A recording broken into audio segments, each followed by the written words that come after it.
నెల్లూరులో శివరాత్రి వేడుకలు ఘనంగా జరుగుతున్నాయి. శివనామస్మరణలతో శైవ క్షేత్రాలు మారుమోగుతున్నాయి.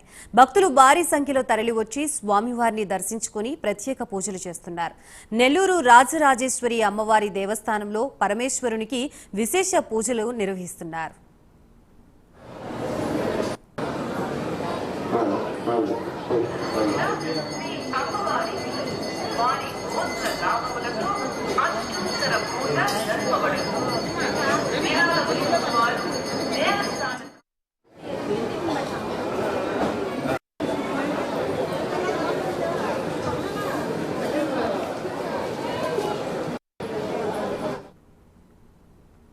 పల్నాడు జిల్లా నరసరావుపేట మండలంలోని ప్రముఖ శైవ క్షేత్రం కోటప్పకొండ త్రికూటేశ్వరుని ఆలయంలో బ్రహ్మ ముహూర్తంలో మహాశివరాత్రి వేడుకలు ప్రారంభమయ్యాయి.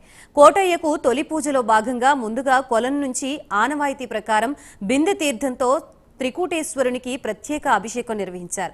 తొలి పూజ అభిషేకాలు మొదలుకొని త్రికూటేశ్వరుణ్ణి దర్శించుకునేందుకు భక్తులకి అనుమతించారు. అనంతరం అభిషేక మండపాల్లో అభిషేకాలు ప్రారంభమయ్యాయి. త్రికూటేశ్వరుని సన్నిధి శివనామస్మరణతో ప్రతిధ్వనించింది. దీనిపై మరింత సమాచారం మా ప్రతినిధి రవికృష్ణ అందిస్తారు. నామస్మరణతో శివాలయాలన్నీ మారుమోగుతున్న పరిస్థితి అయితే ప్రస్తుతం కనపడుతుంది. ఉమ్మడి గుంటూరు జిల్లాలో ఉన్నటువంటి శైవక్షేత్రాలు ఏవైతే ఉన్నాయో ఆ శైవక్షేత్రాలు భక్తులతో కిటకిటలాడుతున్న పరిస్థితి అయితే ప్రస్తుతం కనపడుతుంది. నేనైతే కోటప్పకొండ, పల్నాడు జిల్లా కోటప్పకొండ దగ్గర ఉన్నాను. ఇక్కడైతే పెద్ద ఎత్తున కూడా భక్తులు స్వామివారిని దర్శించుకునేందుకు వస్తున్న పరిస్థితి. మొత్తానికి ఈ కోటప్పకొండకి మహిమాన్వితమైనటువంటి చరిత్ర ఉన్నటువంటి నేపథ్యంలో ప్రతి ఏడాది కూడా భక్తులు ఇక్కడికి పెద్ద సంఖ్యలో కూడా హాజరవుతూ ఉంటారు. వచ్చేటువంటి భక్తులు ఎవరైతే ఉన్నారో వాళ్ళందరికీ కూడా ఎటువంటి అసౌకర్యము జరగకుండా కూడా అక్కడున్న అధికారులు అయితే ప్రయత్నిస్తుంటూ ఉంటారు. ఈ క్రమంలోనే మొత్తం ఇక్కడ ఈ భక్తులైతే మాత్రం 1,00,000 పైగా కూడా 1,00,000కు మించి కూడా స్వామివారిని దర్శించుకున్నకు వస్తున్న పరిస్థితి అయితే కనపడుతుంది. ముఖ్యంగా ఇక్కడ ఉండేటువంటి ఈ స్వామివారు మేధో దక్షిణామూర్తి. ఈ దక్షిణామూర్తిని దర్శించుకుంటే ఈ అనేక రకాలుగా కూడా విద్యార్థులకైతే ముఖ్యంగా కూడా వాళ్ళకి మేధో సంపత్తి పెరుగుతుందని ఇక్కడ నమ్మకం అయితే ఉంది. ఈ నేపథ్యంలోనే పెద్ద ఎత్తున కూడా యువకులు వస్తూ ఉంటారు. అదేవిధంగా కూడా ఈ స్వామివారిని దర్శించుకునేందుకు వచ్చేటువంటి ఎవరైతే భక్తులు ఉన్నారో ఆ భక్తులు మొట్టమొదటగా కూడా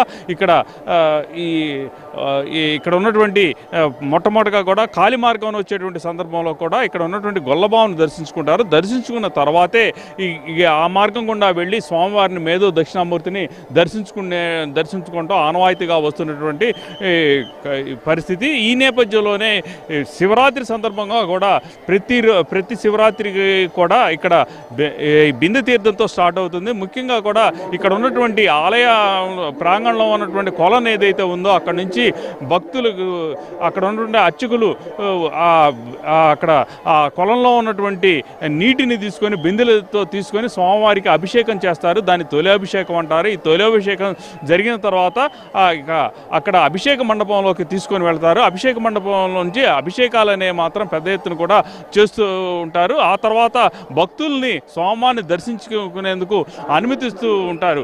ముఖ్యంగా మనం చూడొచ్చు, మన విజువల్స్లో చూస్తున్నాం భక్తులు ఏ విధంగా ఉన్నారు ఏంటి అనేది తెలుస్తూ ఉంది. ఇప్పటికీ 40,000 మంది భక్తులు ఇప్పటికే స్వామివారిని దర్శించుకున్నట్లుగా కూడా తెలుస్తూ ఉంది. ఇక్కడికి వచ్చేటువంటి భక్తులు ఎవరైతే ఉన్నారో వాళ్ళకి అన్ని రకాలుగా కూడా ఏర్పాట్లు ఒక దేవస్థానం నుంచి, రెవెన్యూ డిపార్ట్మెంట్, పోలీస్ డిపార్ట్మెంట్ నుంచి కూడా జరుగుతూ ఉంటుంది. ముఖ్యంగా ఇక్కడ ఏంటంటే ఇక్కడికి వచ్చేటువంటి ఈ చుట్టుపక్కల ప్రాంతాల్లో, ఇది కొండ ప్రాంతము, చుట్టుపక్కల కూడా నేరోగా ఉంటున్నటువంటి నేపథ్యంలో ఇక్కడ ముఖ్యంగా కూడా ఈ ట్రాఫిక్ సమస్య అయితే ఉంటుంది. ఈ ట్రాఫిక్ సమస్య నియంత్రించడానికి పోలీసులు అయితే ప్రత్యేక యాప్ను కూడా ఏర్పాటు చేయడం జరిగింది.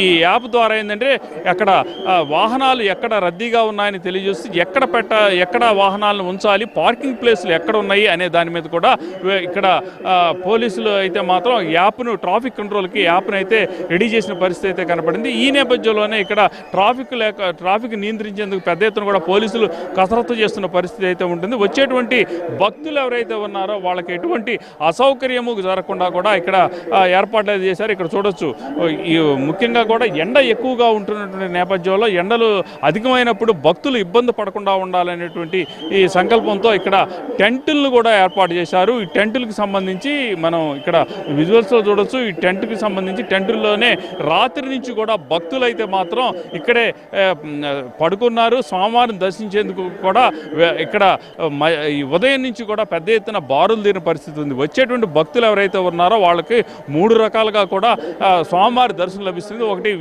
ఆర్జిత సేవల ద్వారా టికెట్ ద్వారా దర్శనం లభిస్తూ ఉండగా, మరో పక్క ఉచిత దర్శనం, ఇంకోవైపు మూడవదిగా కూడా ఎవరైతే వికలాంగులు అదేవిధంగా కూడా వృద్ధులు ఉన్నారో వాళ్ళకి ప్రత్యేకంగా కూడా దర్శనాన్ని అయితే కల్పిస్తున్నటువంటి పరిస్థితి. ముఖ్యంగా ఇక్కడ మనం అబ్జర్వ్ చేసినట్టయితే మాత్రం ఇక్కడ లిఫ్ట్ కూడా ఏర్పాటు చేశారు. ఈ లిఫ్ట్ ద్వారా ఏంటంటే వికలాంగులు కానీ లేకపోతే వృద్ధులు ఎవరైతే ఉన్నారో వాళ్ళకి దర్శనాన్ని అయితే ఏర్పాటు చేస్తున్న పరిస్థితి అయితే ఉంటుంది. ముఖ్యంగా ఇక్కడ మనం చూడొచ్చు, ఇప్పటికే ఆలయానికి సంబంధించి ఆలయం నుంచి ఉన్న భక్తులు పోటెత్తుతున్న పరిస్థితి కనపడుతుంది. ఎక్కడికక్కడ కూడా కిటకిటలాడుతున్న పరిస్థితి అయితే ఉంటుంది. మరి కొంతసేపటికి అంటే 10-11 గంటలు దాటిన తర్వాత మాత్రం మరింతగా కూడా భక్తులు పెరిగేటువంటి అవకాశం అయితే ఉందని చెప్పుకోవాలి. ముఖ్యంగా ఇక్కడ చుట్టుపక్కల ప్రాంతాల నుంచే కాకుండా రాష్ట్రం నలువైపుల నుంచి కూడా పెద్ద ఎత్తున కూడా భక్తులు ఇక్కడికి రావటం, త్రికోటేశ్వర స్వామిని మేధో దక్షిణామూర్తిని దర్శించుకుంటూ ఉంటారు. అది ఆనవాయితీగా వస్తున్నటువంటి క్రమంలో ఈ విధంగా జరుగుతూ ఉంటుంది. ముఖ్యంగా కూడా వినుకొండ అదేవిధంగా కూడా పల్నాడు ప్రాంతానికి సంబంధించి పల్నాడు ప్రాంతంలో ఉన్న ప్రతి ఒక్కరూ కూడా ఇక్కడ స్వామివారిని దర్శించుకునేందుకు చేస్తున్న పరిస్థితి అయితే కనపడుతూ ఉంది. ముఖ్యంగా మనం అబ్జర్వ్ చేసినట్టయితే మాత్రం ఇక్కడ ముఖ్యంగా కోటప్పకొండ తిరణాలు అనగానే ప్రధానంగా గుర్తొచ్చేది ప్రభలకు సంబంధించి ప్రభల్ని ఇక్కడ పెద్ద ఎత్తున కూడా ఏర్పాటు చేస్తూ ఉంటారు. ముఖ్యంగా కూడా ఈవినింగ్ అయ్యేటప్పటికి ఈ ప్రభల్ని ఈ కొండకి దిగువ భాగంలో ఉన్నటువంటి ప్లేస్లో ఇక్కడ ప్రభల్ని ఏర్పాటు చేస్తారు. ఈ ప్రభలు అనేవి ఒక్కోటి కూడా 100 అడుగులు పైగా కూడా ఉంటాయి. అందుకని ప్రభలకు ప్రత్యేకమైనటువంటి ఈ ప్రాధాన్యత అనేది ఈ కోటప్పకొండకు సంబంధించి మహాశివరాత్రిలో ఉంటున్న పరిస్థితి కనపడుతుంది. కెమెరా పర్సన్ ఉదయ్ కుమార్తో రవికృష్ణ, ప్రైమ్9 న్యూస్, కోటప్పకొండ, పల్నాడు జిల్లా.